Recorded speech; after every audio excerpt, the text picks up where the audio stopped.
Awesome. So welcome to, as Jess said, the session on climate change, disaster, and mental health. So so Jess and I are going to kind of frame this for you. We've got a couple wonderful speakers that we're bringing in to share their rich resources and background on their experience. Elaine, who some of you may have seen last night in the plenary, who is just amazing, has done amazing work all over the world, helping people recover from trauma and also helping build their resiliency so that they are more able to cope with disasters and crises as they come. And then Jimmy Dunson, who started mutual aid disaster relief as he's worked with people in a lot of the southern states and in the Caribbean, from the hurricanes and floods there. He's done just a number of different projects with mutual aid, and he'll be telling us about that when we talk about recovery from disaster and during the disaster as well.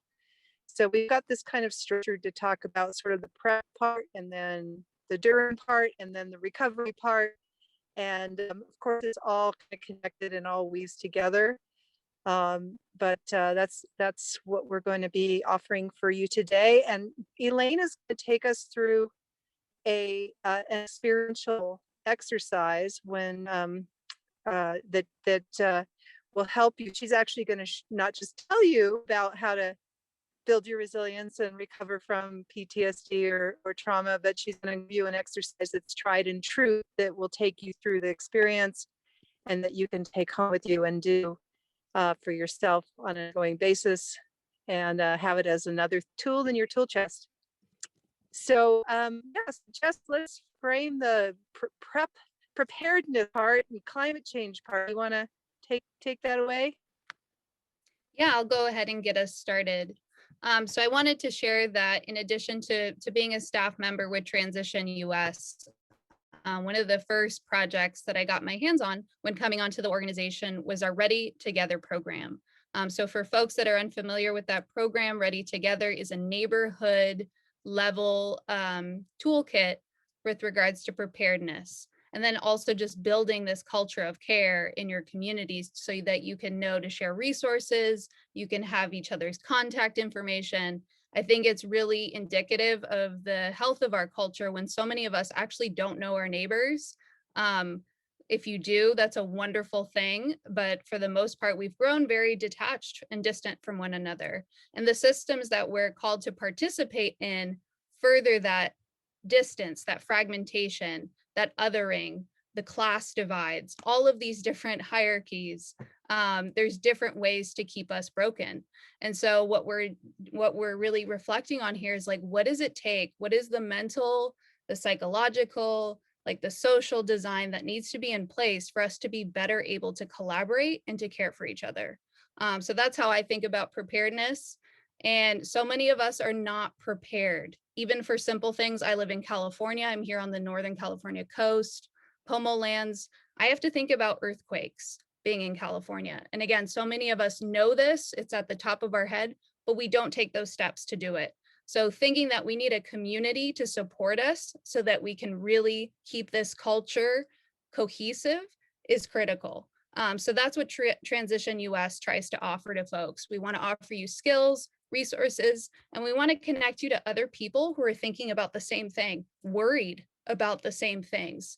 I have a young son, and preparedness is something that he needs to know right away. So I'm going to stop there and hand it back to you, Jewel, to talk a little bit more about preparedness and take us on to the next phase that we're going to be focusing on.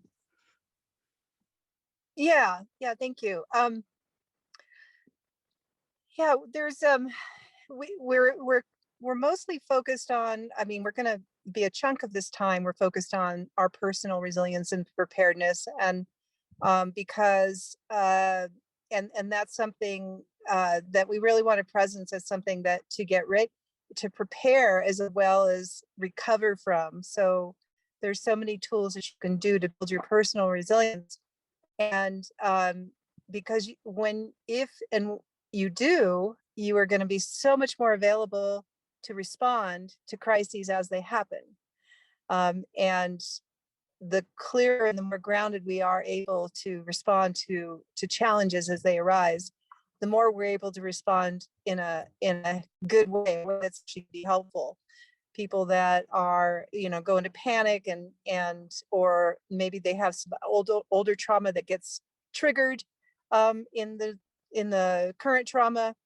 um, they'll it's very common to respond, have what we call a trauma response. And so it's difficult to think clearly when you go into that place and to really respond in a really good way, and in a way that's actually going to get you out of danger, or is going to help you navigate whatever is going on. So it's super important to build personal resilience, and then building community resilience is also super important. Research has shown that the thing that is one of the biggest predictors, and I know Elaine may speak to this, is your social circles, in terms of how well you do during a crisis and a disaster, and why you recover from that. So it's your personal resilience, but it's also your social resilience. And so really, really, really important to invest in your community, invest in your relationships, build real relationships with your neighbors, know who is doing what in your neighborhood, so you have, because those are your resources, especially when things are down, the grid is down or whatever. Maybe happen to know down the street there's a doctor that lives there, so that's your resource, and people that are growing food, and whatever. So know your neighbors and know your community, and build really real relationships with them. And then it's also a real big investment. It's not just a good idea to have good healthy relationships with your family and your friends too, because when the what hits the fan, they're the ones that are going to be around you, and the better your relationships are with them, the easier you're going to be able to navigate. Because when people are stressed and anxious, all the problems that they have in their relationship are going to get triggered probably. So it's really, really important to invest in our relationships. And also that makes us feel better right now. Even if disaster doesn't come, it's a good investment no matter what, right? But it's especially a good investment when disaster strikes. And then the wider circle is investing in your own, well, first your tools and your abilities, and the resources of the structures around you, the municipalities, the governmental structures, the churches. There's lots of different organizations that might have resources that's what they do, or they get ready for that. So it's like know who's out there and what they're doing, is really good to know, because at the time of a disaster, when it strikes, we're running around a lot of times just kind of trying to find it, and might be a little more difficult. So if you know ahead of time who's doing what out there, you'll have an easier time to navigate. And the who's as well, like who is out there, kind of like who are the leaders out there that you can trust, that you've been watching them and you've vetted them, and you can really follow them when a crisis hits. So those are the three really big things that I would suggest in preparedness, along with all the things that you usually hear, which is store your food and your flashlights and all that stuff. You all know that probably. So I'm not saying don't do that, because definitely you want to do all that, but I'm just talking about on this kind of more relational level. So you want to add anything to that, Jess? No, I think that's great, Jewel. I'm just thinking about some points I'd like to share with regards to response, which is the next piece I think we were going to talk about, right? Yeah. So let's go into response. I think we also I think we're assuming that everybody already agrees that climate change is here and that it's causing more disasters. So I think we wanted to just at least mention that, because it's in the title, and that I don't know if we need to do any convincing of anybody here. Yeah, I don't think maybe this is the wrong attitude. I'm like, I think we got a lot of things to take care of. And I think we can safely assume like we get it. That's why we're here. And so I think that's the big point I wanted to bring forward about responding to crisis. So it's one thing to be like, hey, there's this and this chance that this bad thing's going to happen. And I should have these tools, this preparation in place to increase the safety for myself and my family and my community, right? With response, you don't have as much time to make a lot of decisions. So this is where the need to really balance those meaningful relationships in a time of urgency and quick response. And I think in talking to a lot of folks who have been doing amazing on the ground work, and I'm thinking specifically of the folks at Cooperation Humboldt who really stepped up for the community, providing food, getting folks access to necessary support and resources. It's just you really need to be intentional about the relationships. Because ideally, those relationships that you're nurturing during this time of urgency and crisis are going to help to hold you in the future. And with this larger umbrella of climate change, we have to accept that those crises, that disaster kind of situation is going to be happening more frequently. And I think that's the thing that's really hard for a lot of us. It's like that is immense anxiety. I think it's a reminder of what a lot of frontline communities who don't often have a lot of support or on, again, the front lines of these disasters, they really, yeah, that's the crisis for me. It's like the disaster of our failed humanity is bearing itself within this larger context. So again, going back to response, like we need to develop sophisticated infrastructure and really invest in our relationships and support folks meeting their basic needs to have a reasonable response protocol to climate change. There's going to be so many different things that we're going to be called to respond to. And we really do need to build up our skill sets, really need to be sharing knowledge, really need to be supporting each other to become like the best kind of foot soldiers on the front line for one another. So I'll stop there before I'll step off my soapbox, but that's my feeling about response. And it's just a testament to like the people who are doing the response are superheroes, but they're only superheroes because they're able to really fully plug into the wealth of their communities, and they recognize the value of those communities, and that's why they do that work. So again, I'll stop. Over to you, Jewel. Yeah, I'm not sure really what I can add to that. That was awesome. Yeah, I think just emphasizing relationships in over and over again, and I saw somebody very quickly. I saw somebody put in the chat about having difficulty with talking to their family.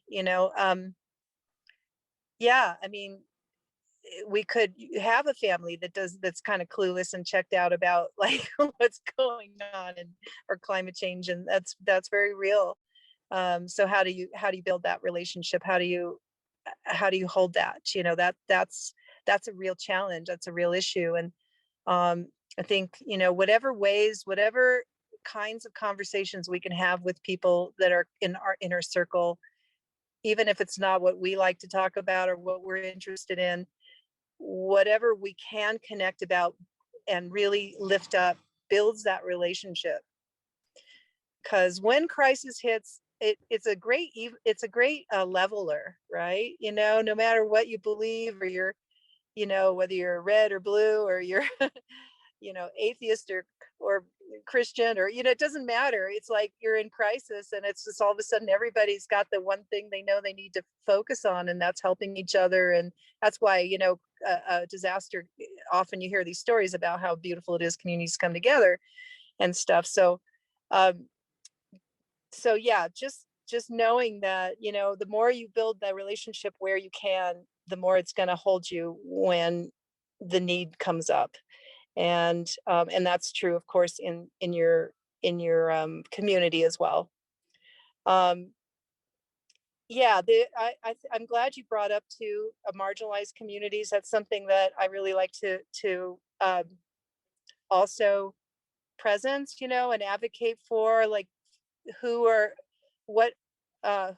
is in your community that might be marginalized or might be less able to respond to a crisis or a disaster, and just kind of keeping tabs, like how you can step up and help, you know, when the time is needed for people that, you know, may not be able to access the resources that you can access. So we have different levels of privilege during a disaster, and that can be a very, very wide range too. So, you know, where are you on that privilege range? And how can you help others during a time of need? So it's a good thing to be thinking about.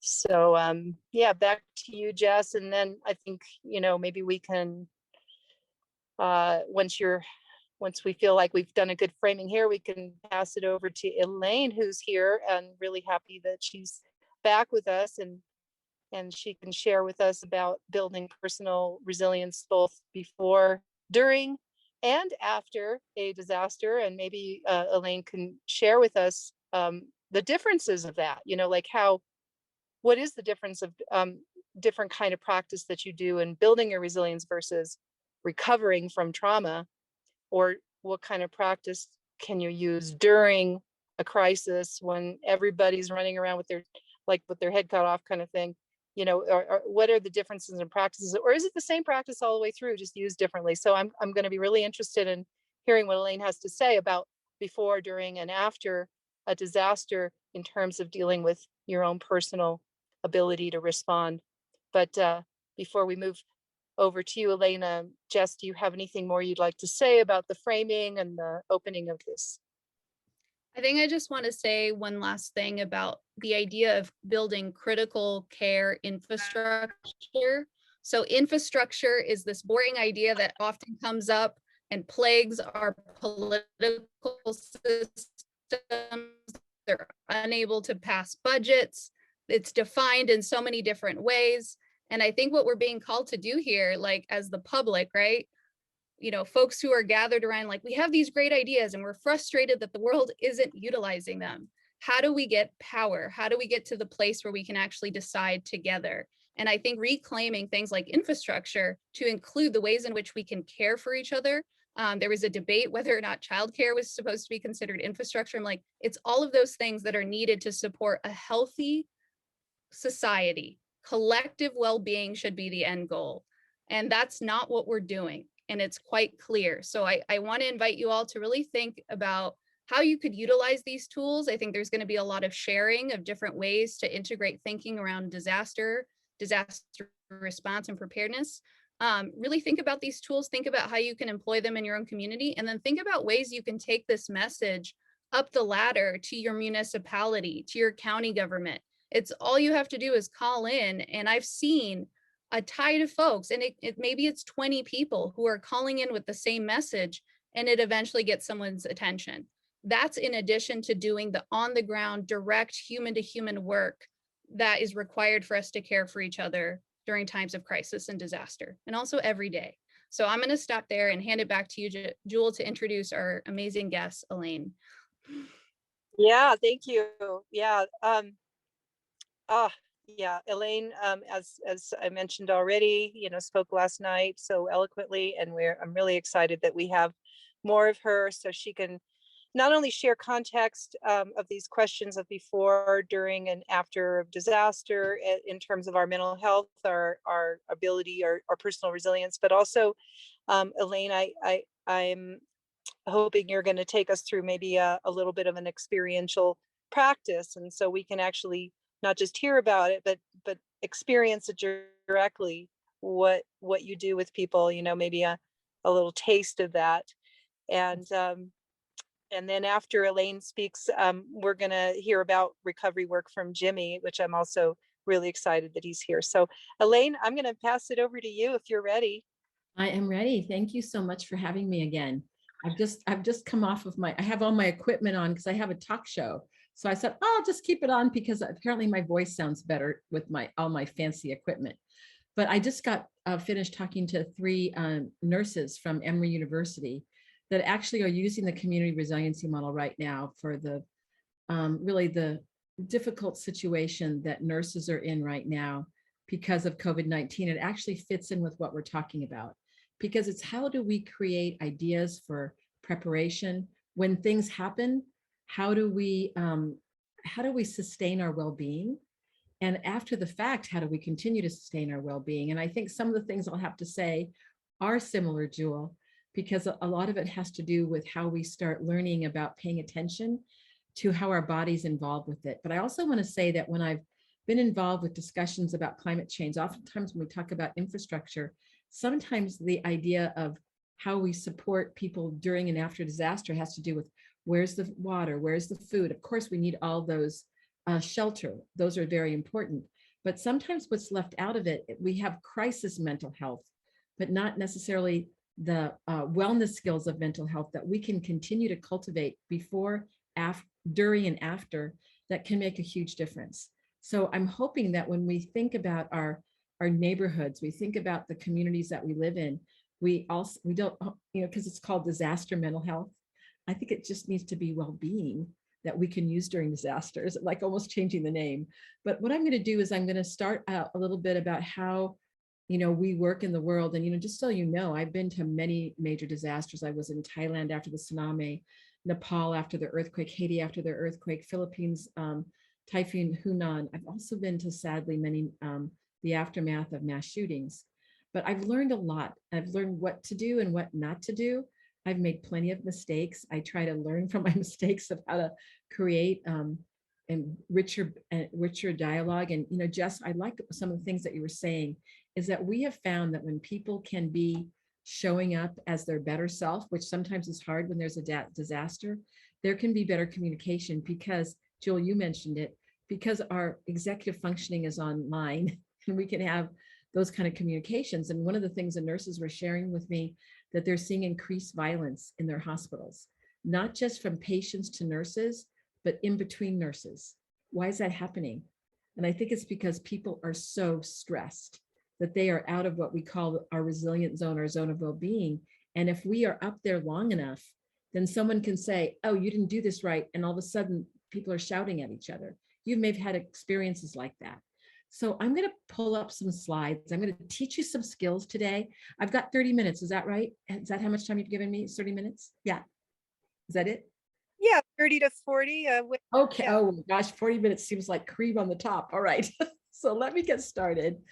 And I'm going to ask you to be involved with me in some discussion.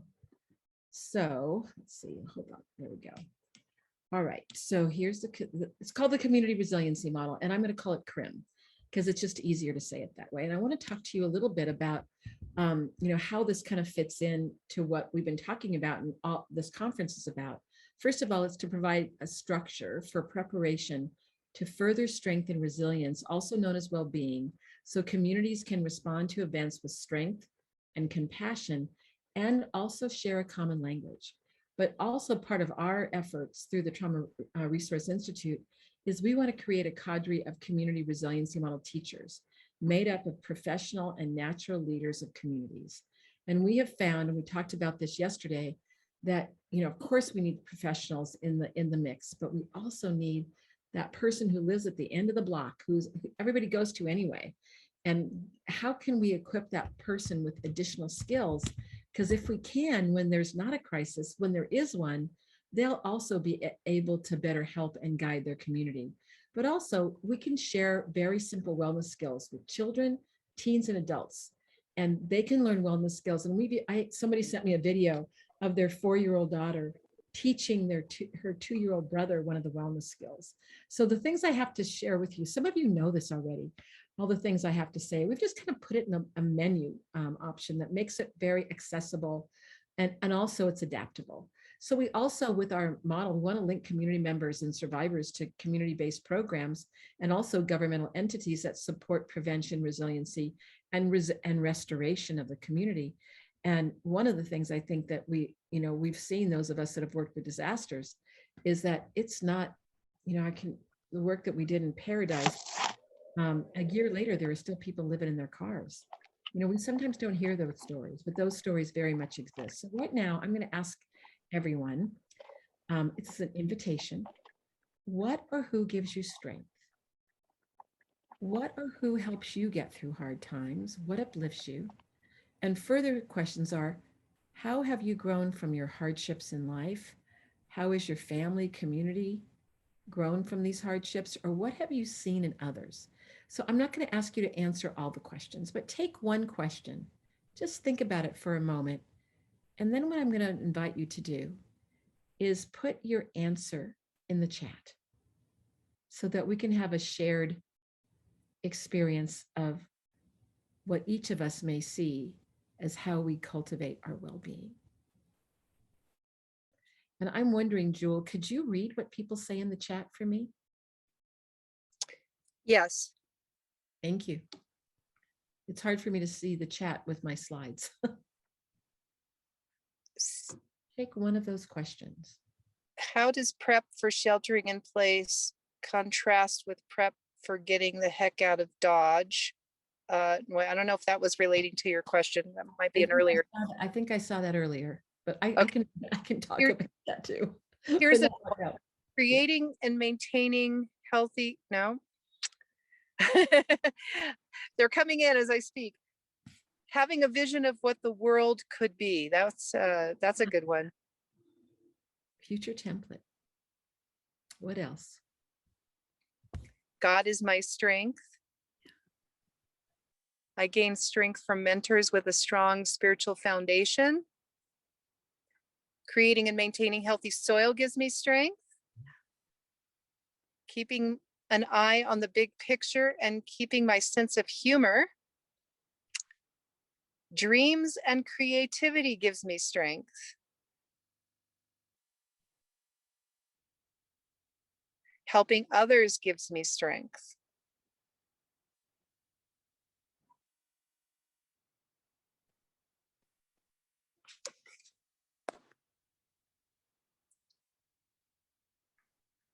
Playing music.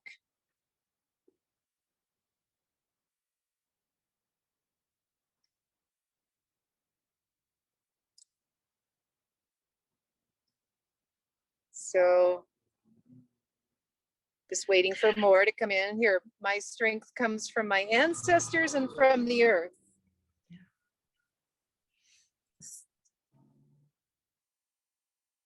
Connecting with others when we sometimes feel like hiding. Being in vulnerable, emotionally honest community.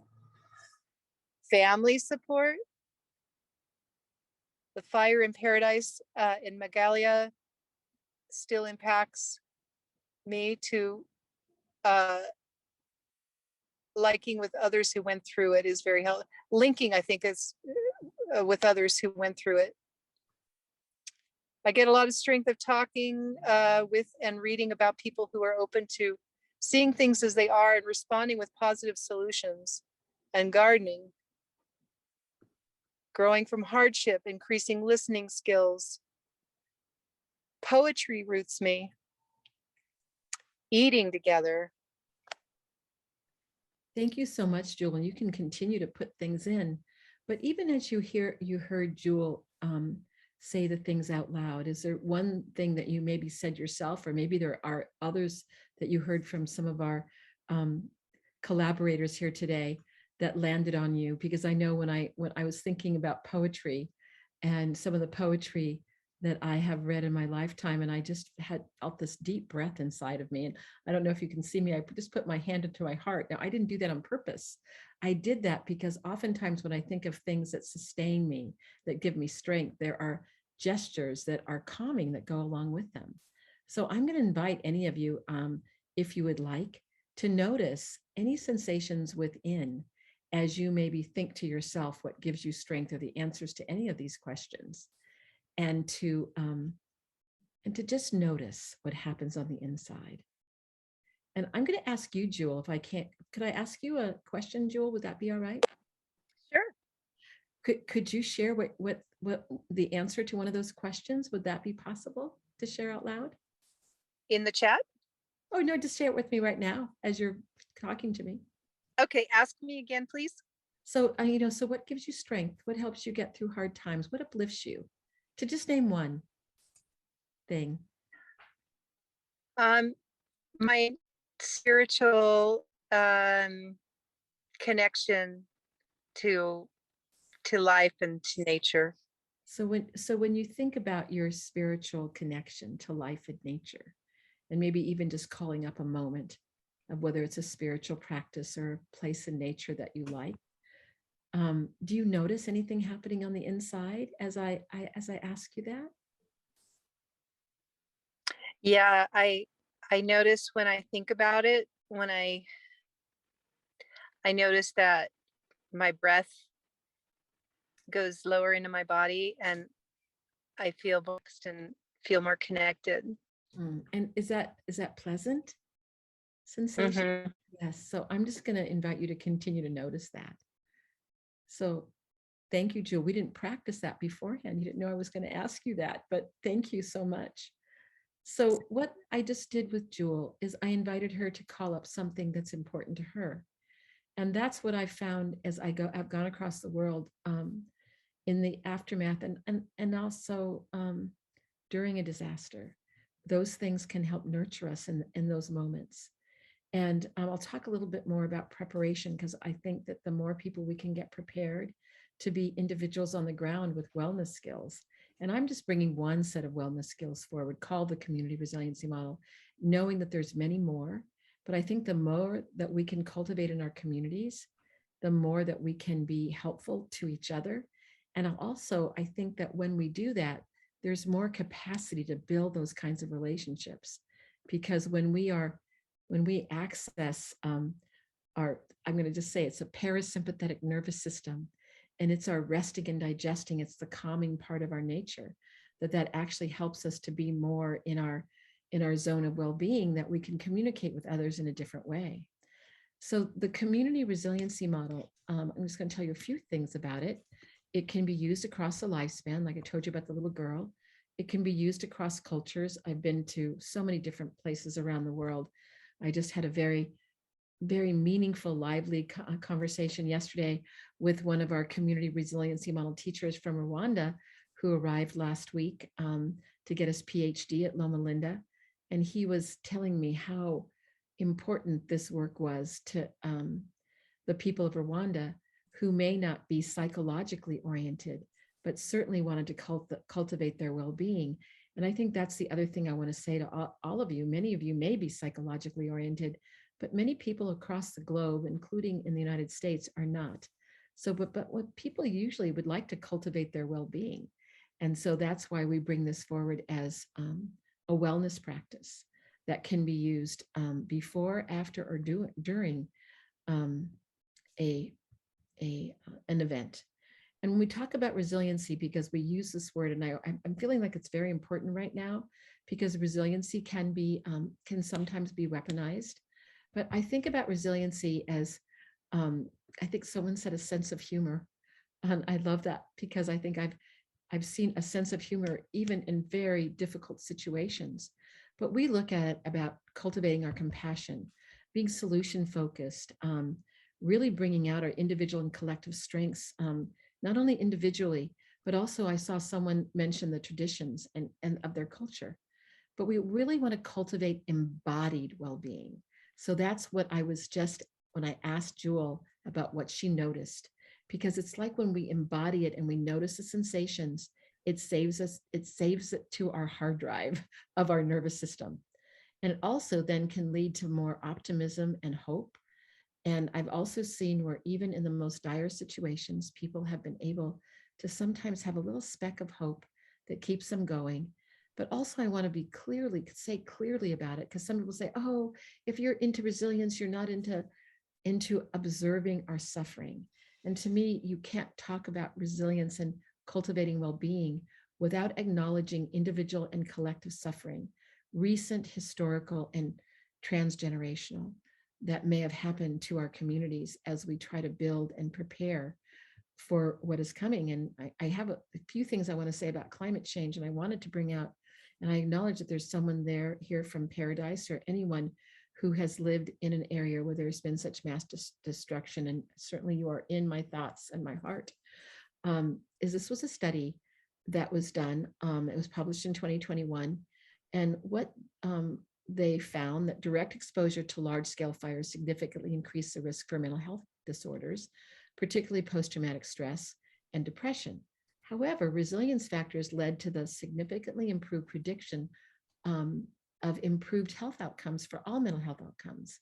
So I think this is why when Jewel asked me to speak and she said, I really want to talk about what else is possible, it was really attractive to me, because I think, of course, we have to acknowledge the suffering, but also to bring out, and I heard the person from Paradise, I read about how being with others to talk about shared experiences, how that's helped, which is also something that can be very beneficial as we're walking through these things. But I wanted to mention, as part of how we cultivate also mental health, is also knowing this, is that when we are living in communities, and this is why what you're doing right now with this conference is so important, that the action or inaction of humans can cause additional despair, making the recovery more difficult.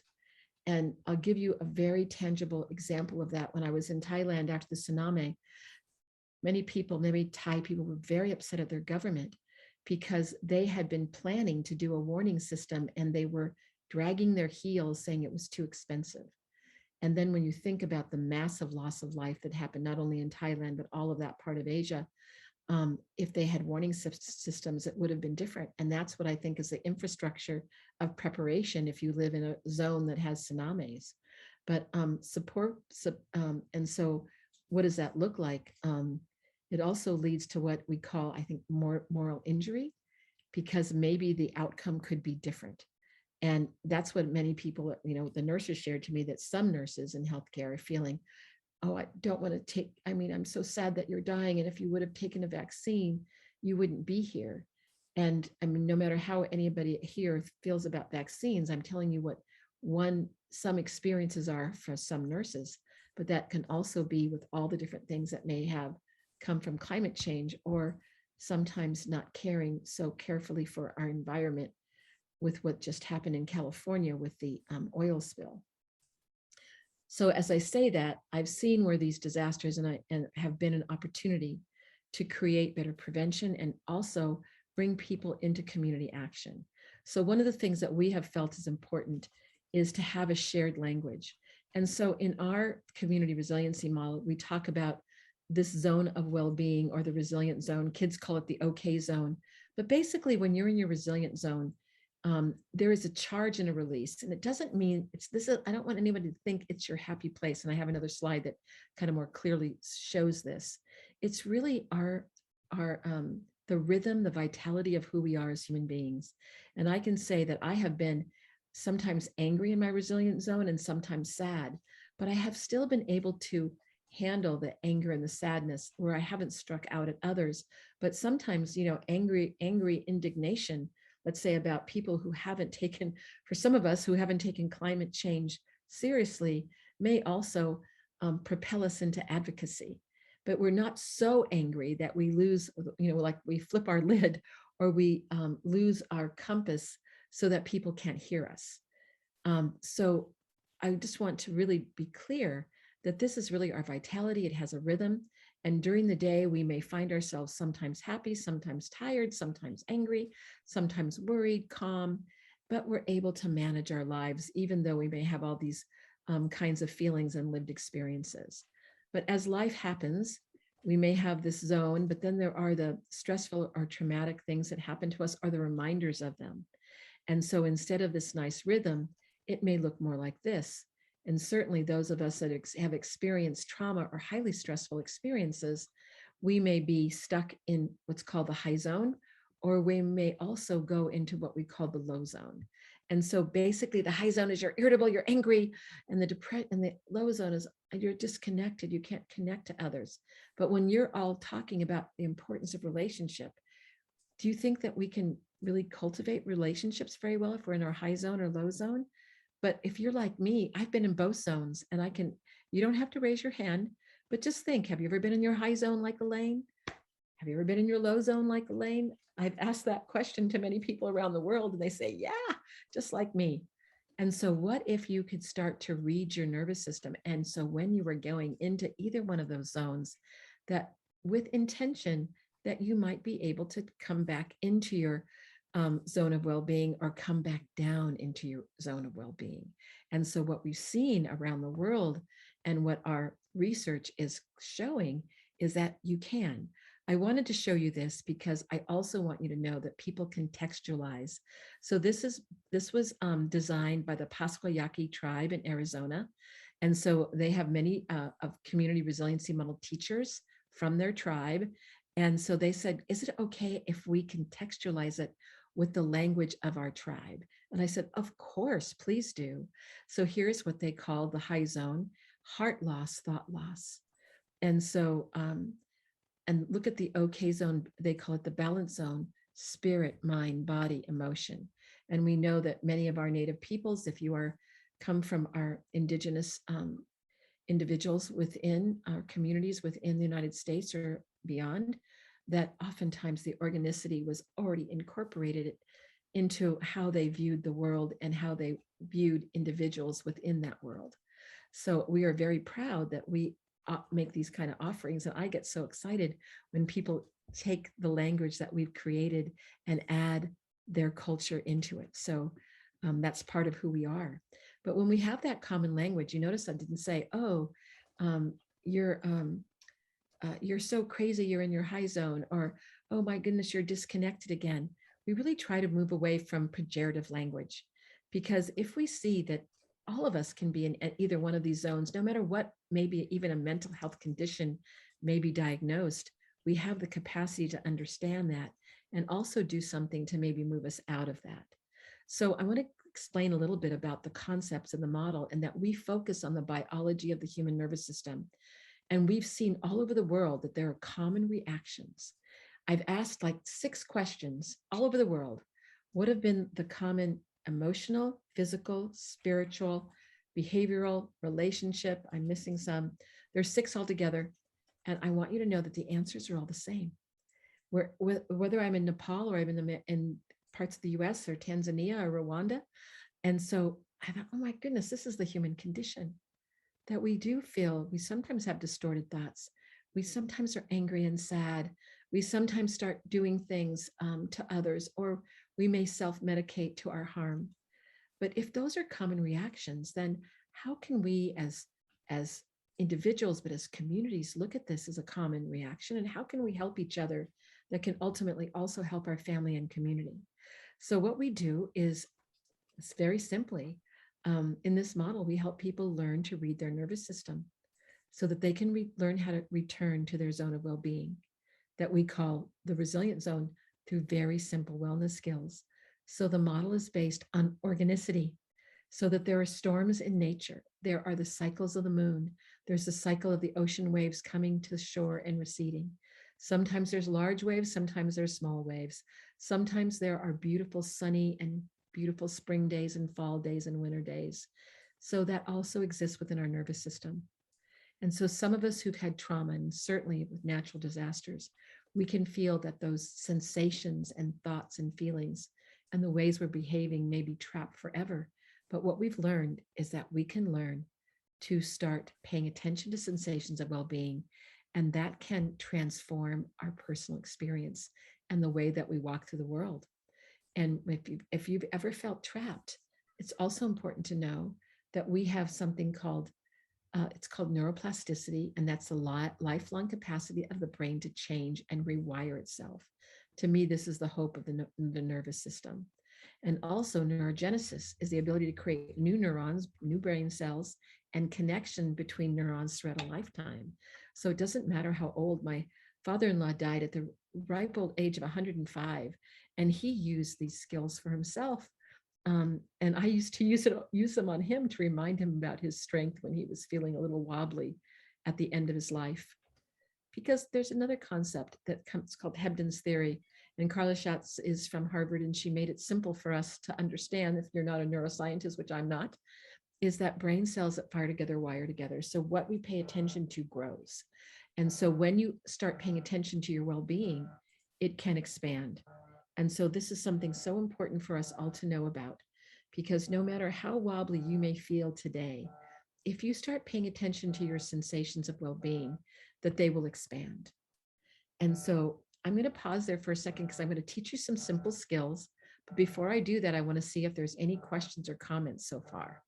So Jewel, can you help me to see if there's anybody that has any questions at this moment or comments? Yes, I'll take a look.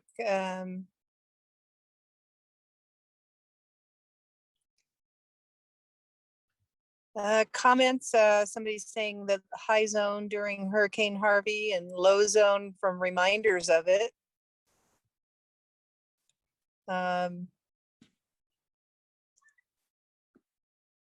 So yes, and so this is and so the fact that you could say that, Marty, so quickly is what I've seen when we've taken these concepts around the world. And so reminders can be a cloudy day.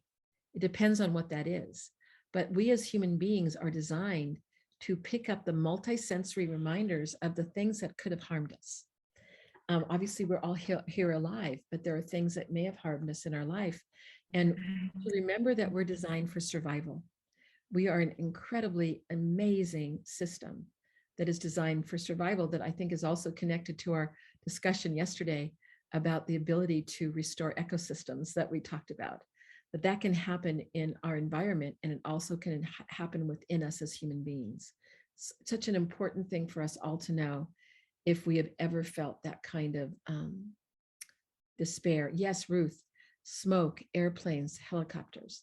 When I was up in paradise, I think one of the things I wanted everyone to know was about a concept called implicit memory. And those are body memories, multisensory reminders of our trauma.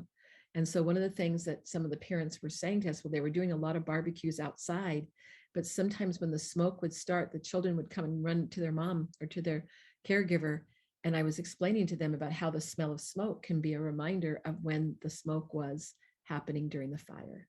So it can become, a trigger or a spark. And then all of a sudden we have all those conditions within our body. Think about it as like a memory capsule, that spark of smoke, then everything is inside of us as if it was happening in the present moment.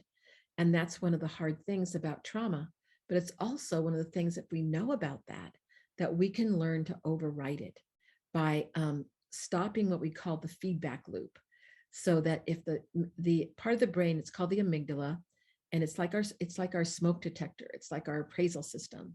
So if that smell of smoke, all of a sudden, oh, there it is, but right now, wait a second, there's no fire, we're having a barbecue. And then if you can do some sensory skills to bring your body back to the present moment, then it can quell the reactivity of the body. That's a very simple concept, and it's possible. And I just want you all to know that. And yes, Tina, even the prediction of bad weather, almost anything can be a reminder depending on what's happened to us. So when we learn these wellness skills, that many reactions of stress and trauma cannot be talked away, but they can be sensed away. So like if you said, stop being upset, body, regarding smoke. Well, basically your amygdala is saying, I don't care what you're saying with your thinking brain. Our brain is saying, we smell smoke, you got to run. So, I mean, if your amygdala could talk to you. So, but if there's no danger, there are ways that you can create a new feedback loop. So it's also important that we're really trying to also, because people have said, oh, you must be crazy if that's happening to you. Or maybe you've said that to yourself. So we can learn, all of us can learn that these symptoms or reactions are about our biology. They're not about pathology or mental weakness. And changing that paradigm can give us a new lens to look about what's happened to us. And we can feel much more relieved about it. So it's interesting. I was talking to my colleague now from Rwanda. He was at our house for dinner. And he was telling me that during their commemoration of the horrible genocide, that people would start to, if they prayed in a certain way, that sometimes people would have a traumatic flashback. And what he began to realize was that was a reminder of what people did when there was so much killing that was happening. And so when he realized that, then he could help people do something maybe in a different way, still knowing that the experience of prayer was important. But I just kind of underscores that almost anything can be a reminder. So there's 6 different skills of the community resiliency model. And so I'm going to teach you 3 today. And we're going to practice them. And I'm going to teach you about the most important one, which is reading sensations. And that is the foundation, because what we pay attention to grows. And think about that we have, as human beings, oftentimes people say, oh, if you just change the way you think or just express your feelings and you'll be better. And certainly that can be true. But sometimes we can express our feelings until we're blue in the face, and we can try to change our thinking over and over again, but it doesn't seem to stick. It's like we didn't have enough Velcro. It didn't stick. But when we bring in sensing, the sensing piece can actually help with all those things. And so think about that. We have 3 portals that we can use. And most of us have maybe tried to use thinking and feeling and haven't had sensing as one of the portals, which of course in this community resiliency model is one of the key things. So tracking is paying attention to what's happening inside. So you saw Jewel was tracking her nervous system. And I asked her, I could tell that it was pleasant, but sometimes I don't know. So I might even be curious and ask, is that sensation pleasant, unpleasant, or neutral? And that's what I want you to be asking yourself when we do a little practice. We also encourage people to sit and stay with the pleasant or neutral sensations. Again, because what you pay attention to will grow. And here's I love this study. And this was a study that was actually done in Finland. And what they did is people were asked to color in composite drawings. So the blue areas represented decreased sensations, and the yellow areas were increased sensations. So think about a sensation as a physical experience in the body. We have billions of receptors distributed in every part of the body. And every thought, feeling, meanings that we have about life have corresponding sensations in the body. So when Jewel was telling us about this lived experience of her spiritual practice and her nature, then I asked her about the experience in her body, and there were sensations of well-being. And so that is true for all of us. But to also know that there are sensations, of course, connected to our distress. And as you can see here, depression, even we have colloquialisms, right? I think it was interesting they chose the color blue. I feel blue today. Where did that come from? Or people say, oh, I'm so hot right now, when they're talking about anger. And you can see the increased activation. I always think about anger in this photo is interesting because look at the hands.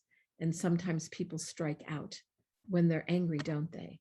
So if we know that these sensations are existing within our body during these different states that could cause harm to ourselves or others, there are some very simple things we can learn to override them. So I think the most important thing I've learned is that if we can learn to tell the difference between sensations of distress and well-being, then we have a choice of what to pay attention to. And that often is based on anatomy and physiology, that we have patterns, right, that we look at in CRIM that have to do with the way that we're designed and how our nervous system is designed.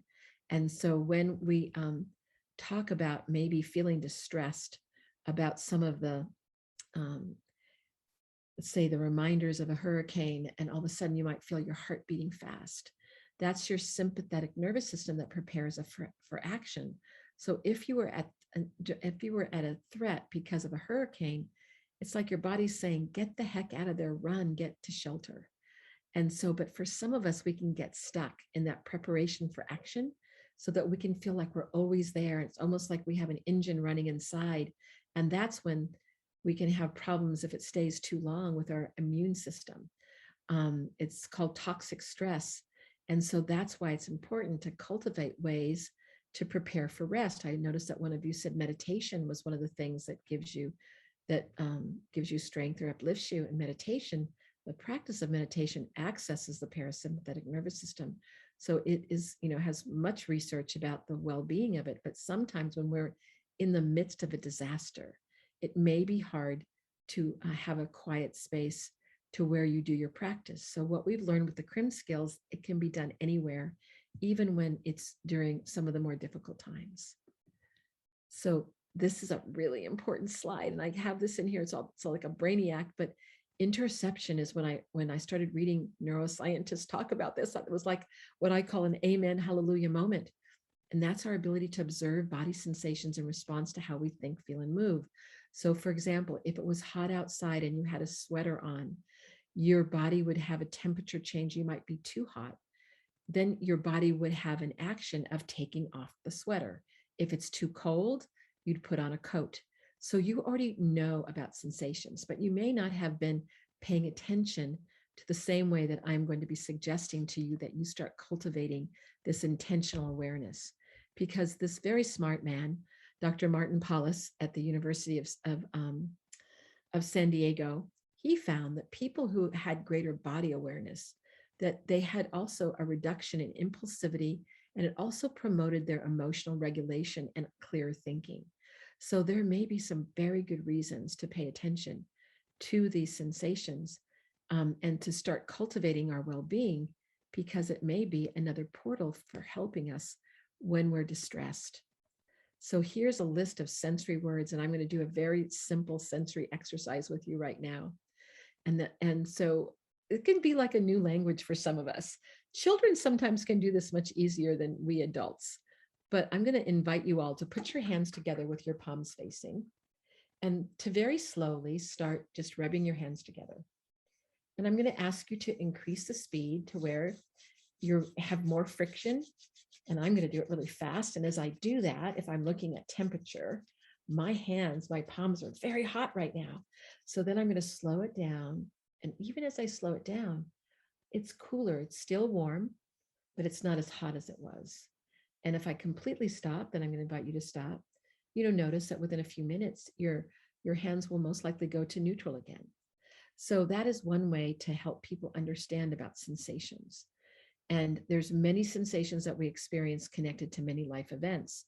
But the more that we know, like, for example, when I go into the high zone, and I tend to go more into the high zone than low zone as a human being when I'm upset, my ears get really hot. I know that now. So if my ears start getting hot, sometimes it's even before I start thinking about why I'm so upset, I can immediately stop, pause. I can feel my bottom in the chair, which is a form of grounding.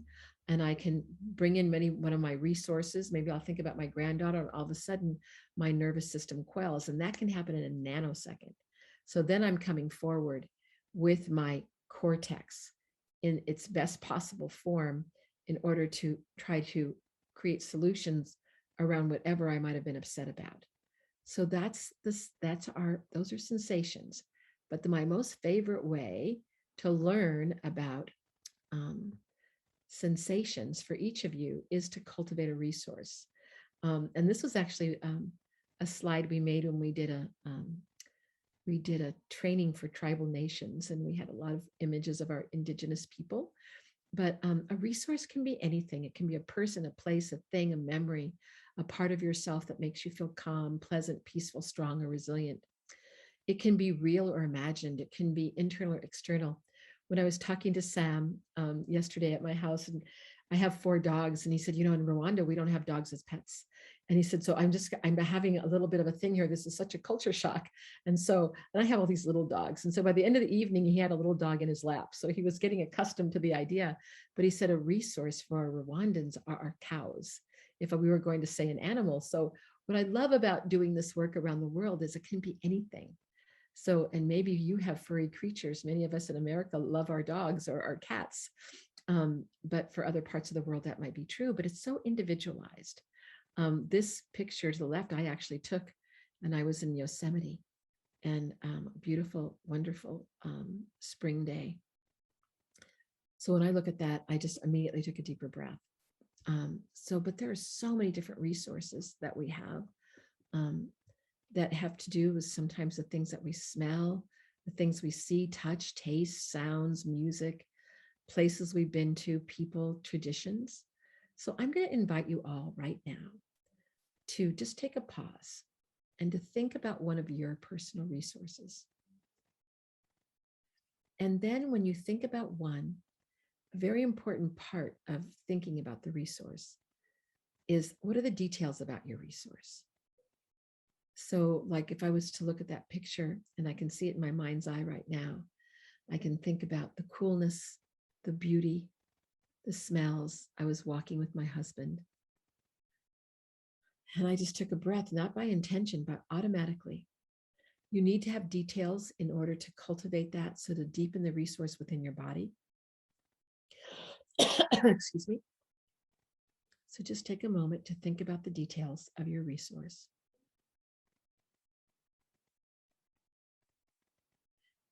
And as you think about your resource and the details, notice what happens inside. This is similar to what I asked Jewel to do. And you may want to focus on, what do you notice about your breathing? Has it changed? Your muscles, are they tense? Are they more relaxed? Is your heart rate slow, fast, as you think about this resource? And also know that there's no right or wrong. Sometimes when I might call up the resource of my grandma, who died in 1990, and I loved her so much, and I can think about all the ways she contributed to my life, but sometimes I can feel sad. That doesn't make her less a resource. That just makes me lean into the sadness and then lean back into what else was true about the relationship. So if that has been your experience in doing this exercise, you can lean into the other parts of it too.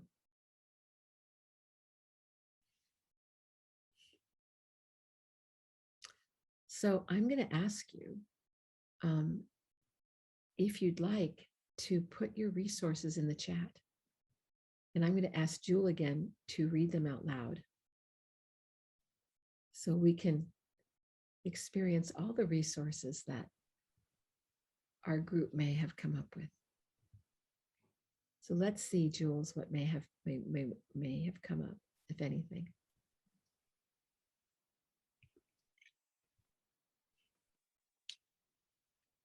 Nature, sitting in the woods,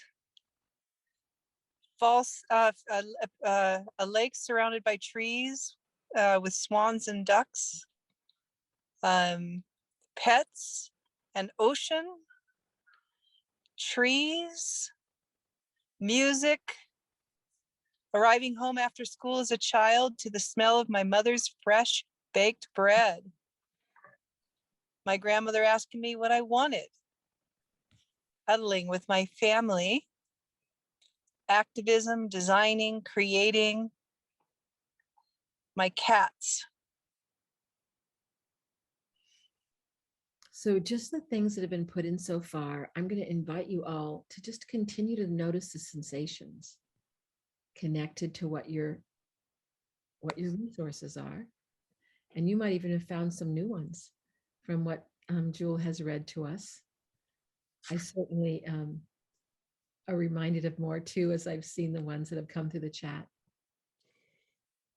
And one of the reasons why I really have liked this through Zoom, I mean, Zoom has been definitely, I get tired of Zoom, but there's also been some other things in Zoom that have been contributing to community, is that we can see other people's resources. And oftentimes when we're building community, we can see it expand by seeing the shared resources that we all have, and also the connections between people in our community. There's an organization in California that started doing this as part of their whole organization. And they said, there was a person who worked in accounting that barely ever talked to anybody until we did this very exercise. And I think it was that this person loved giraffes, and so did someone else in another completely different part of the department. And they started communicating back and forth. And what they noticed was it enlivened people in terms of relationship and connection. So think about that as you're thinking about how you bring ideas of creating community with infrastructure ideas that you're cultivating. So the final skill I have to share with you is grounding. And I think many of us have learned about grounding and different things, but I want to tell you a little bit about grounding in the way that we talk about it. It's the direct contact of the body or part of the body with something that provides support in the present moment. I often do a lot of public speaking, and sometimes someone might ask me a question that's like knocking me out a little bit. I feel a little wonky. And usually I've put my right hand on my table and I can just feel my center come right back. It's been very practiced as a wellness skill. But basically, grounding is about gravitational security. And when we have disasters, earthquakes, hurricanes, anything that knocks us off of our feet, that gravitational security, we may lose it. So this is one of the things that is really important to do with people. After disasters, I found after introducing resourcing, I always try to do some grounding with folks, because people have shared with me, and also usually privately, Elaine, since the earthquake, I felt like the ground was always shaking. Or Elaine, since the typhoon, I always felt a little floaty, like I would never have my feet solidly on the ground again. So, because if the relationship with the earth is not safe, then all other racial relationships can be impacted. And I think this is one of the reasons why a lot of us who believe in climate change are feeling a bit wobbly and can get anxious about the unknown, because that relationship we may feel is precarious. But I think it's still here with us. And that's why I love what John said yesterday about how we can restore environments that have been impacted. And that's also including ourselves, who've been impacted by any of the disasters that any of you have experienced. So what I also have learned is that not all of us ground through our feet, even though there's lots of things on the internet of grounding through the feet. But some people ground through laying down or walking or standing against a wall. I've spoken to people who've been tortured in chairs. So, being in a chair is not the best. So I only have a couple minutes left, but I even have enough time to take you very briefly through a grounding exercise. So I'm just going to ask you to get in a comfortable position, in any position that you'd like. Continue sitting, lay on the floor, stand, whatever is comfortable for you. And I just want to invite you to pay attention to how your body is making contact to a surface, whether it's a chair, a wall, a couch, floor, the earth. And just for a moment, notice how your body is touching a surface.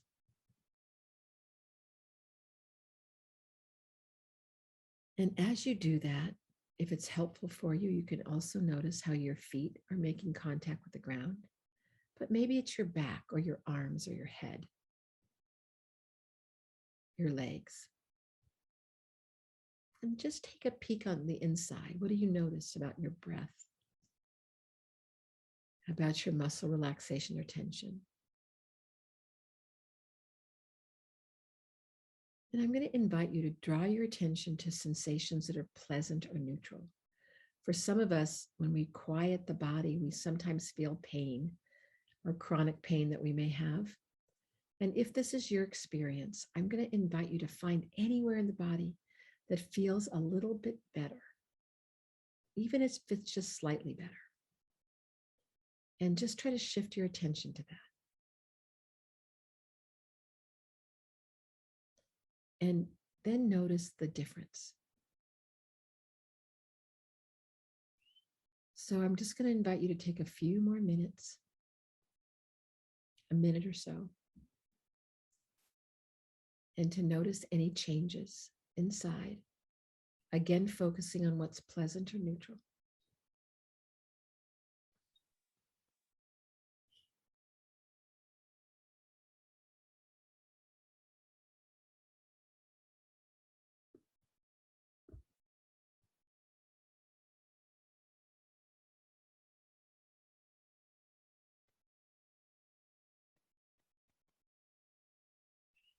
And then when you're ready to draw your attention back to our Zoom space, and I have a little image for you there. If you think you want to cultivate these skills of well-being, this is our iChill app, which is totally free in English and in Spanish. We invite you to come and take a listen. And just kind of the guiding thoughts, understand the lived experiences to the trauma lens and the resiliency lens. Remember what else is true about your life, and cultivate the awareness of the degree of sensations of distress that occur as a result of those lived experiences. Share community resiliency model wellness skills that can be cultivated within communities. And then try to promote compassionate dialogue. And it happens much better if we're in our resilience zone. And create opportunities to share this. And I put in my little slide thing, and I'll make this available in a PDF for all of you, for Jill to send out, that this was one of my shows where someone talked about how they created community after Hurricane Florence that may be helpful for you. They created a resiliency network. And we have many resources for you. And again, you're going to get this. This is a curated library by the United Nations. website, traumaresourceinstitute.com, where you can find more information, how to contact us, although Facebook and Instagram are now down, who knows when they're coming back. And then just to know that Yeah. we have, really collaborated with so many different things. And thank you so much for having me. Thank you. And we're going to send all, I just also wanted to assure you too that I'm going to send all these links out as a follow-up message to the attendees as well. Great. And and I'll be happy to send you the PDF so they can have the slides too. Yeah. Review them. Absolutely. Thank you so much. That was very generous and extremely informative. Thank you so much, Elaine. We'll have some time to hear a little bit more from you as we kind of close up this time. But thank you so much. That was incredible. Aya's here. You probably know her. She's saying thank you. You're amazing. You are amazing. Thank you. And I'm going to go ahead and switch over now to another amazing person who I actually met back when Puerto Rico had the big hurricane that pretty much devastated the whole island, or at least big parts of it. And my friend, I had some friends that went out there to do some disaster relief, and I was actually getting ready to go out there myself to go help. And then the fire hit where I live.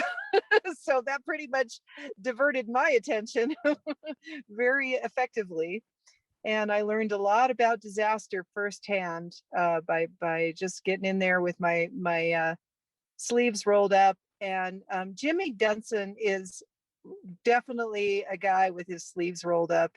He's just been in so many different disaster scenarios and creating mutual aid response to disasters. And so I'm just really grateful that you've been able to join us, Jimmy. And I'm hoping that you can just share with us some stories about what you think might be helpful for people to learn about organizing after a disaster in terms of recovery, and what are pointers that you'd like to give people in your work that you've learned, and anything else you'd like to share.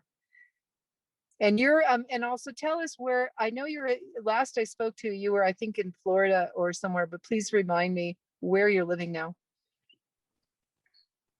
I live in Tampa, Florida, but I'm in New Orleans right now helping after Ida, Hurricane Ida.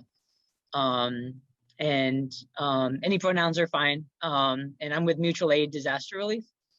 Mutual Aid Disaster Relief is a people-powered disaster relief network based on the principles of mutual aid, solidarity, and autonomous direct action.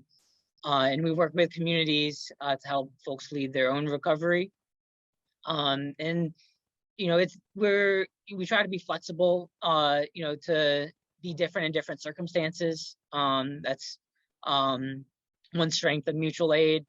And for people who aren't familiar with the term mutual aid, so it's often differentiated from charity. So with a charity model, it's oftentimes there's a downward gaze that comes, that people get what they need physically, but it's a patronizing experience where people are taken from more than they receive. Their pride, their self-worth, their sense of wholeness. And so mutual aid is about sharing resources, but it's also about sharing power. So undermining that dynamic, that dynamic of powerful givers of aid on one side and powerless receivers of aid on the other, because survivors are not empty vessels to be filled with blankets or canned goods. They have, they're firmly grasp the tools necessary for communal recovery if given the chance. If, like what people are longing for is not a downward gaze and patronizing, stigmatizing assistance. waiting in line for one roll of toilet paper or paper towel, but being involved in a participatory communal recovery that involves their skills and their networks and their time and resources. Everybody, gives what they can and receives what they need in a mutual aid model. And then also, there's this term called disaster capitalism that Naomi Klein termed. And it's this idea of how the oftentimes crises or shocks, the powers that be can use those to further entrench policies that uplift their power and privilege. So in New Orleans here, we see the example of the privatization of public schools, the elimination of public housing that happened after Hurricane Katrina. And that's just one very clear example of how those with power will take advantage of a crisis situation to take away the few services that were already available for the general public. And in opposition to this, there is this communal recovery. So Naomi Klein also talks about how disasters act as a civilizational wake-up call.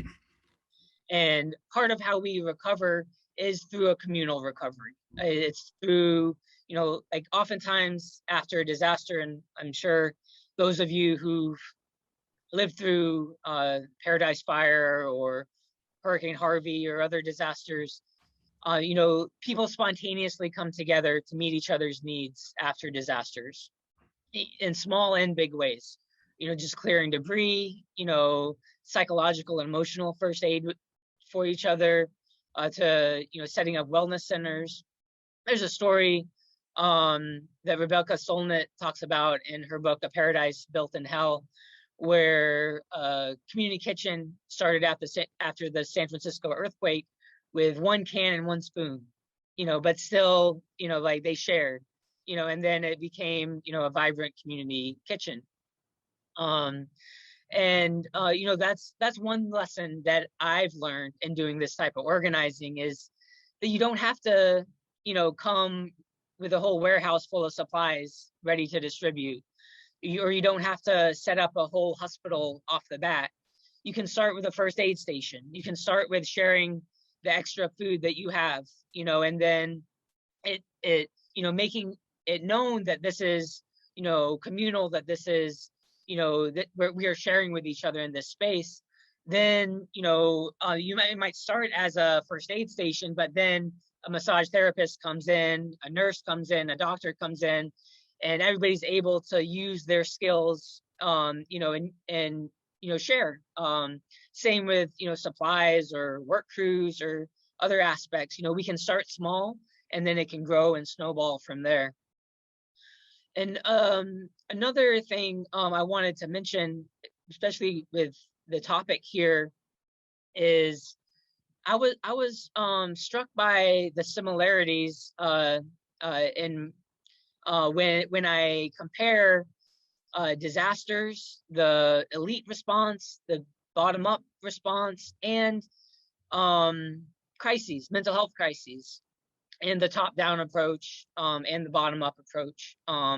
That oftentimes, when disasters happen, there's a mythology that people will panic, that people will there'll be all this chaos, and but actually disaster scholarship says the opposite, that disasters bring out pro-sociality, catastrophes bring out compassion, and that's people's spontaneous manifestation of how they respond to crises and disasters. But what does happen is elite panic, is that those in power can see the changing landscape and try to retrench control and strike out from that place, and do panic to seize that control. This can take a lot of forms. In New Orleans, we've we've seen it here with the disaster colonialism, disaster militarism that took place after Hurricane Katrina. But there's similar situation takes place with crises, with psychoses, with mental health, extreme states of mind, that there's a top-down approach that is based on power over and domination and violence, either internal or from others on the outside. And then there's a bottom-up approach where the depths within us are longing for a more holistic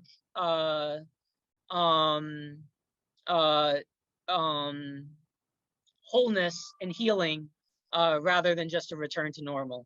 And that, to me, those in my personal life, disasters have been something that's been very central to what I've done the last 16 plus years. But also, I've had my own crises with altered states of mind and different things like that. And it was very enlightening for me to see the altered state of mind as an internal disaster and see the external disaster as like a sort of global crises, altered state, and that those have a lot of similarities with each other, and that for those of us who have experienced altered states of mind, labeled madness or other trauma or different things like that, through our lived experience, we have a lot of knowledge and wisdom about how to respond to disasters, because what we need in that emotional distress, in that mental health crisis, is a similar thing that collectively the whole region needs after a hurricane or earthquake or fire or pandemic. I think that's something to note, and something that those of us who are traditionally marginalized or stigmatized for experiencing altered states of mind, we have a lot to offer in terms of surviving and navigating crisis, all kinds of crises. And then also in both situations, personally and collectively, breakdown can lead to breakthrough. And there's this idea of we don't want to return to normal, that the colonization, neoliberal capitalism, the assault on the land, the air, the water, we're destroying ourselves. And a return to business as usual is not gonna save us. We're not gonna survive. So if we can there's this idea that what was going on before the crisis happened was the actual crisis, was the actual disaster. So a disaster or a crisis, whether it's collective or personal, it unveils, the injustices that were existing previously, whether that is widespread poverty, white supremacy, patriarchy, all these systems of domination and oppression that manifest interrelationally, but also individually within our psyches and bodies. A crisis can unveil that and unmask that. And it's also at the same time that we're responding to these emergent needs that arise after a disaster or a crisis, we can address those original disaster before the disaster as well. And hopefully, when we talk about recovery, we're not talking about return to the status quo that was pre-Hurricane Ida or pre-Paradise Fire or Haiti earthquake. What we long for is a just recovery, where what transition US talks about, like transitioning to an economy and a way of relating to each other that transcends these political and economic hierarchies and systems of oppression and domination. There's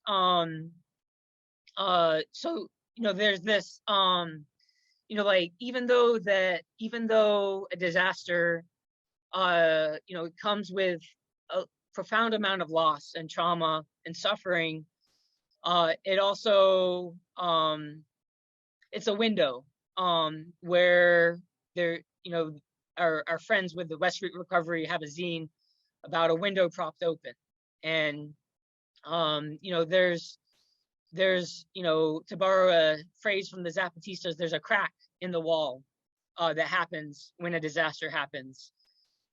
People come out of their homes and meet each other, sometimes for the first time. When we often imagine a better world where we share resources with each other, where we aren't working, for the banks or the, pushing papers, in a bureaucracy, but we're working for something real, taking care of each other. We long for a world like that.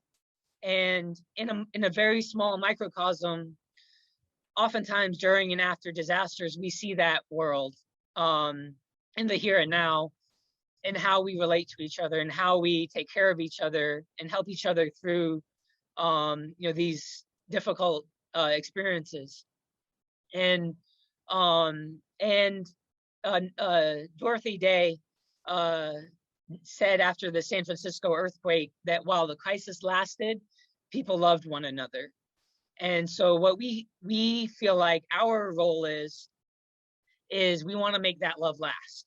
We want to stretch out these temporary autonomous zones where people are free to share resources and power with each other freely, where people reimagine new social relationships and social roles based on consent and self-determination, and sharing everything that we have to give, and our love for each other. We want to stretch out those zones where we take care of each other and reimagine a new way of relating to each other, a newer way of relating to the planet itself.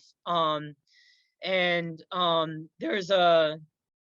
an anti-fascist during the Spanish Civil War who said that our opposition might blast and ruin its world before it exits the stage of history, but we're not in the least afraid of ruins because we carry a new world here in our hearts, and that world is growing every moment. And we see that very clearly in the context of disasters, with crumbling buildings, with flooded homes, and the loss and devastation. We see ruins all around us, or in California, the ashes, in the smoke. But we're not afraid of those ruins. We're not afraid of those ashes because we have each other. We're all we have, but we're also all we need. If we wait on the state, if we wait on the nonprofit industrial complex to swoop in and save us from outside, we don't really have a hope for survival because they're not coming. They don't care about us. If we do have a hope for survival, and we do, it comes from each other and building these relationships and bonds with each other that are stronger than the floodwaters that threaten to drown us all, that are stronger than the fires that are raging around us.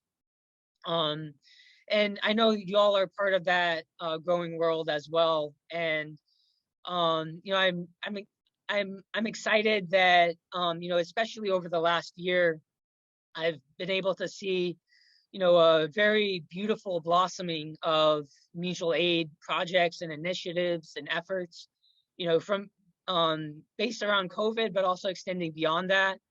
There's thousands of different mutual aid projects that have grown and blossomed in this, in these times. So that we,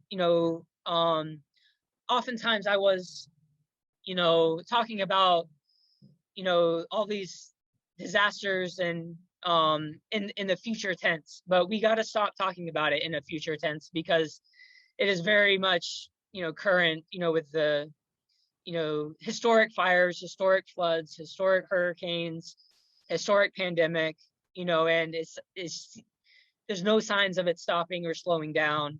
That the future is now, and there's constant overlapping disasters, and we need each other now more than ever.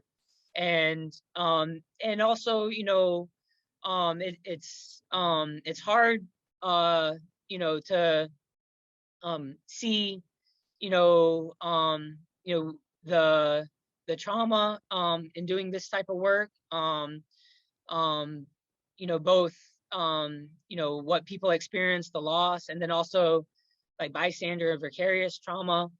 We do have a zine about navigating trauma on our website that I encourage folks to look up. Our website is mutualaiddisasterrelief.org.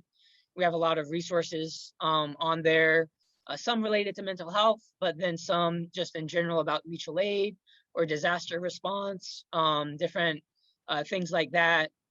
And it is mutual aid disaster relief. We certainly are growing network, and every disaster we're building more and more connections with each other, and connecting, trying to push for a just recovery and take care of each other, keep us safe. But also we're just a small portion of a much larger movement for mutual aid and for a just recovery to disasters. And we're really excited to be part of this growing ecosystem that is transitioning to a just way of relating to each other and the planet. Wow. My gosh, Jimmy, that was amazing. And somebody in the chat just said that too.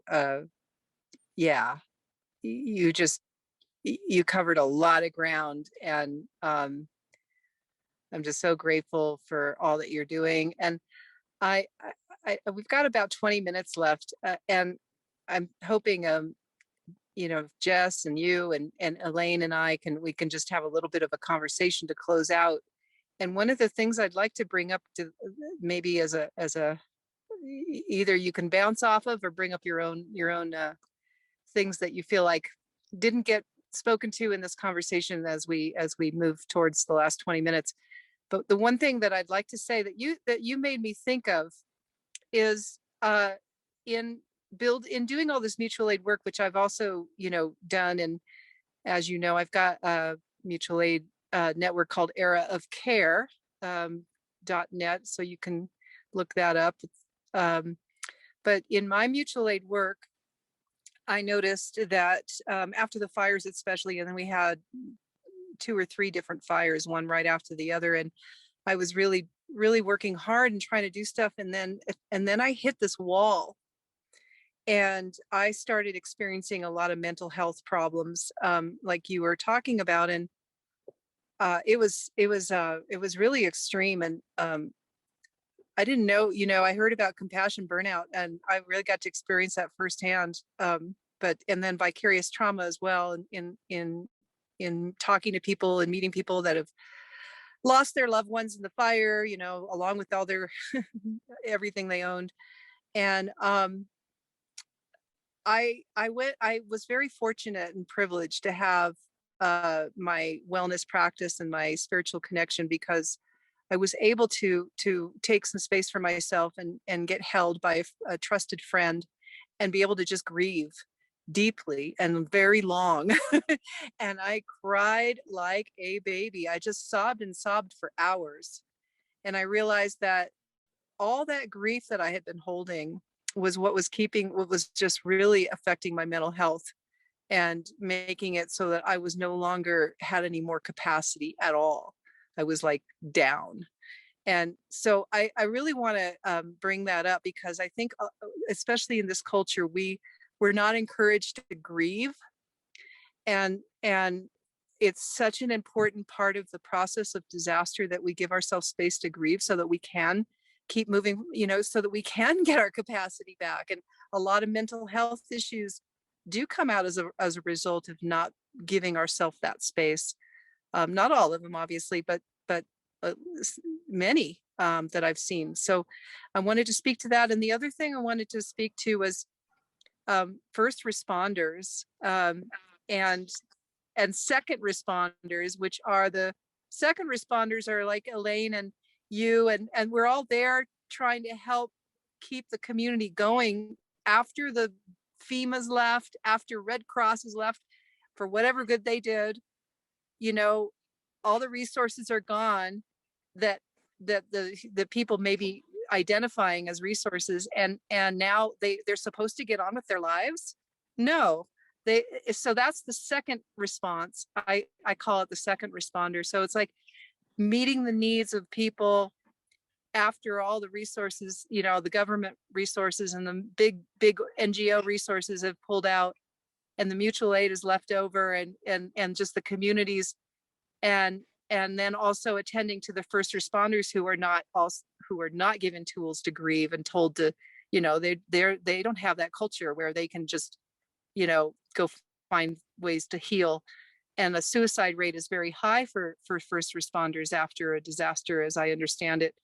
And so these things are important, and we're changing that. Mutual aid is changing that culture as we start to hold each other and give each other space. And Elaine's tools are really, really important for us to hold each other and give each other ways to heal so that we don't have these kinds of aftermaths, and that we can be more resilient for, as you said, more disasters coming. So I just wanted to speak to that, and I'm going to put the piece back for whoever wants to pick it up.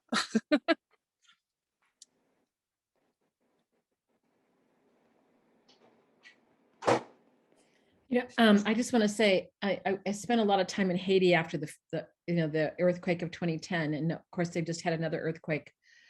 And I always had I just love working with the Haitian people. I mean, I don't think I would even be talking to you right now if it wasn't for them. They informed me so much about how to make the community resiliency model better. It was called something else then, but I just saw they had such a way of embracing their grief and also wanting to learn new things. But I also feel really sorrowful about Haiti. And I don't go, maybe this is connected to what Jimmy was talking about, is that that people come in as NGOs and different organizations. And it's almost like they haven't created a way to help empower. To me, there wasn't enough empowerment of the Haitians. There was the giving to without that. And I don't want to, and I don't want to I'm not saying this to marginalize Haitians. I'm saying it was a suffering. And I've seen this in, even with what we tried to do there, because one of the things I tried to do is I brought people in to show the people we had trained how to write grants to get funding so they could continue to do trainings. But there was something about even bringing that in. And I'm, if anybody has any ideas, because I don't really have the answer to this, is what I'm saying, is that I almost think that there was something that happened with giving so much without the idea of scalability and that personal empowerment that really hurt the Haitians. And so now when I talk to my Haitian friends, and I've just done a training over 3 weeks with them, is that, they're in a terrible situation, worse than when I was there in 2010 and 11. The political unrest is horrific. There's no really tangible government. I used to go from Port-au-Prince and to the Central Plateau, and they're telling me now that you wouldn't travel that way because you might be killed. I just don't know what the answer is to, it's the third most economic, it's the most economically challenged country in the Western Hemisphere. And they have hurricanes, they have earthquakes, they have social unrest, they have COVID now. I don't know. I would love to throw out to the group here if they have any ideas, because this has probably been one of my largest heartaches of countries that I've been to. And I imagine those of you that have been to Puerto Rico, that sounded like there was a similar thing happening there. I'm not sure. But anyway, that's enough. Just more a question.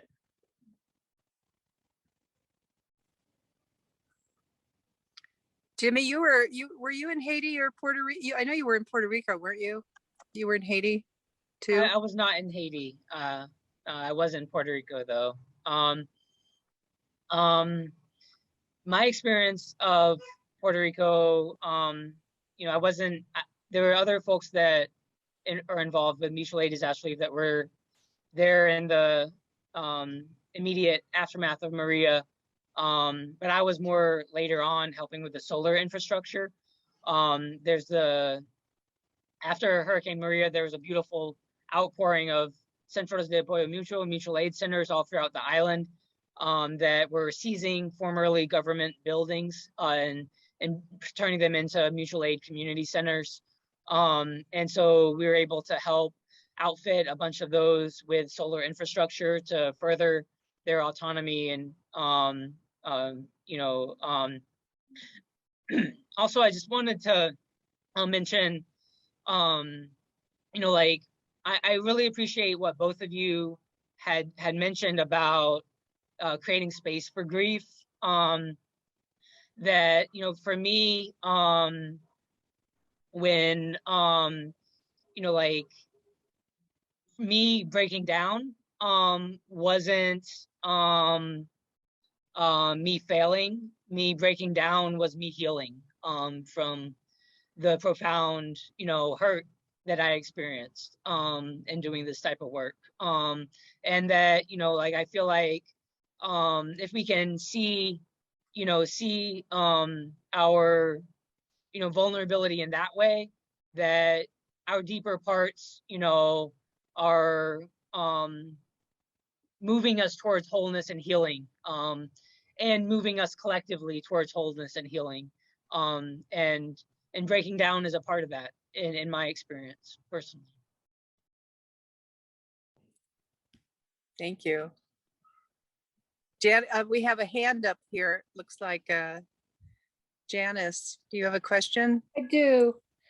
So in terms of what they need for empowerment, this is a question.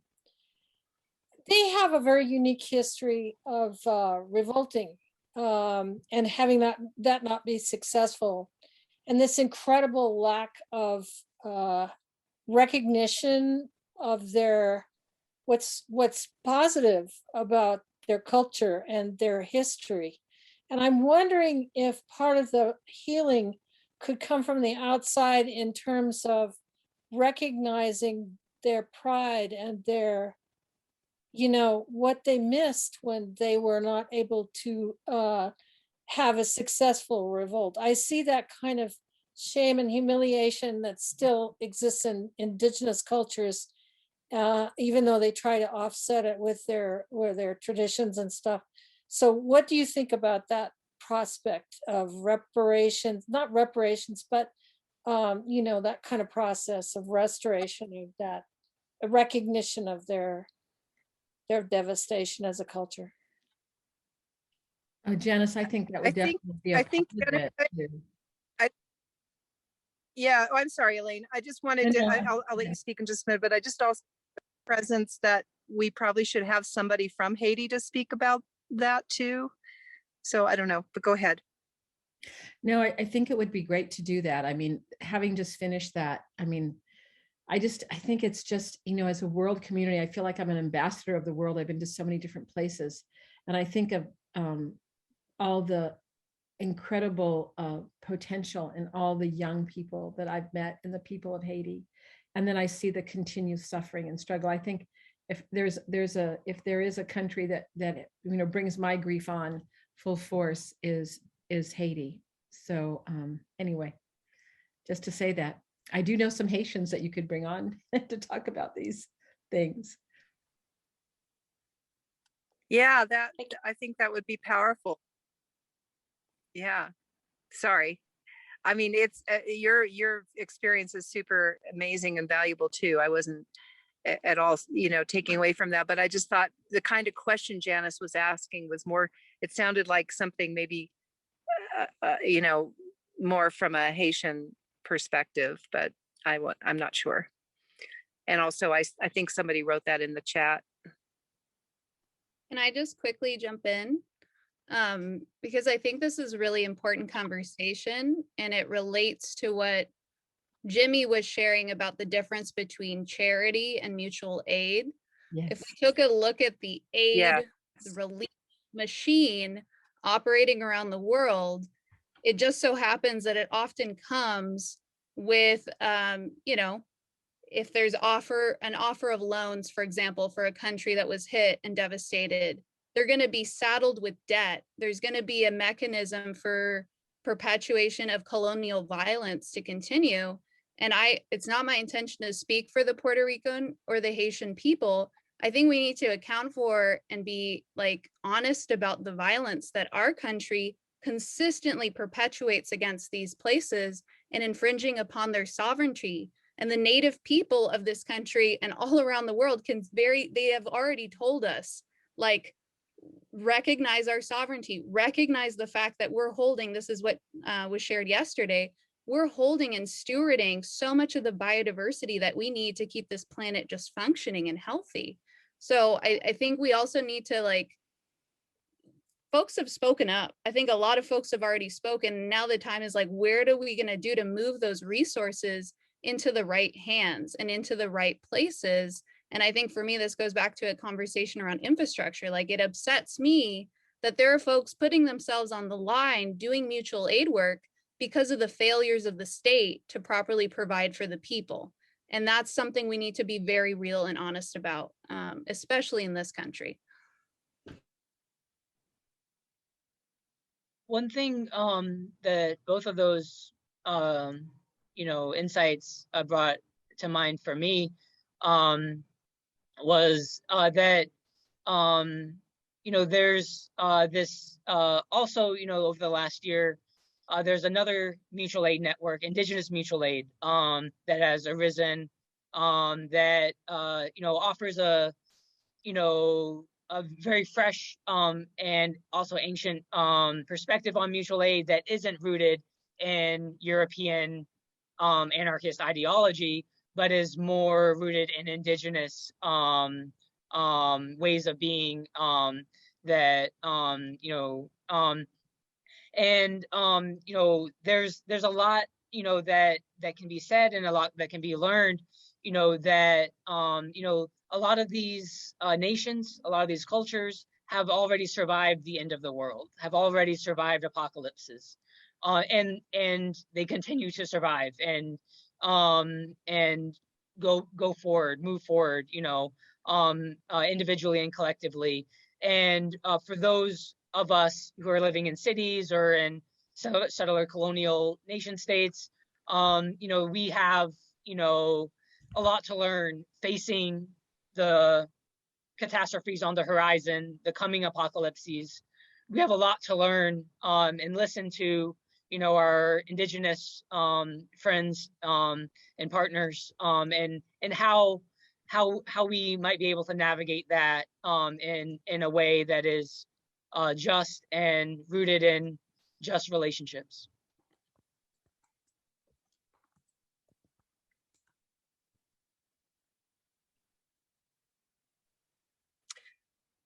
Whew.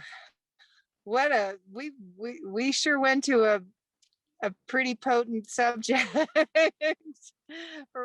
And now we've got 5 minutes left.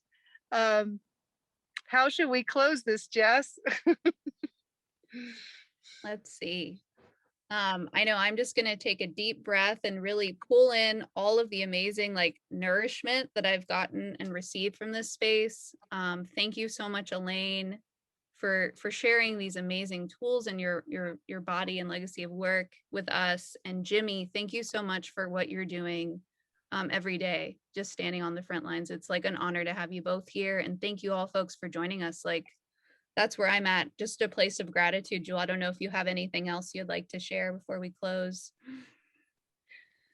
Yeah, I mean, I think this is an ongoing conversation. I would love to all presence that we're at transition. We are actively working on creating some trainings and some templates, and part of it inspired by and informed by the ITRC training that I did earlier this year that Elaine is part of, the International Transformational Resilience Coalition, and Aya, who I don't know if she's still here, hopefully she's still here, is part of. They have I'm here. incredible tools, and so we're really interested in actual boots on the ground, kind of getting some group giving some tools for groups in communities to emerge and help support each other, and supporting and catalyzing more empowered learning, just like we've learned today with Elaine's tools and Jimmy's insights, that and much more. So we're working on that, and how to better support communities around disaster, and especially around wellness skills. And so stay tuned. There's more to come, and we hope you'll be part of it. And if there's interest in continuing online, kind of just a discussion group there, that's also a possibility. If people are interested in that, please do maybe indicate in the chat if you're interested in that. And I think I'm just blown away by both Elaine, both you and you, Jimmy, and just what you're doing. You've given your lives, you're full on, just like, you are so committed, you're so full on with what you're doing. And thank you for your gifts. Thank you for your gift of presence, for being here and sharing what you've shared. And I hope we have more chances to connect in different ways around this. So yeah. Thank you, Jewel, and Jess, thank you for inviting me. I think these are important dialogues. And I just want to say that I just also think we need to talk more about about the difference between charity and mutual aid. I think that could be definitely a more expanded discussion, because I think that's where some of the problems we've had in the charity and not the mutual aid, that's created a dependent, a system that is not, it's not about justice and equity. So I just want to say that. Thanks for that contribution, Jess. Thanks everybody for holding space for us.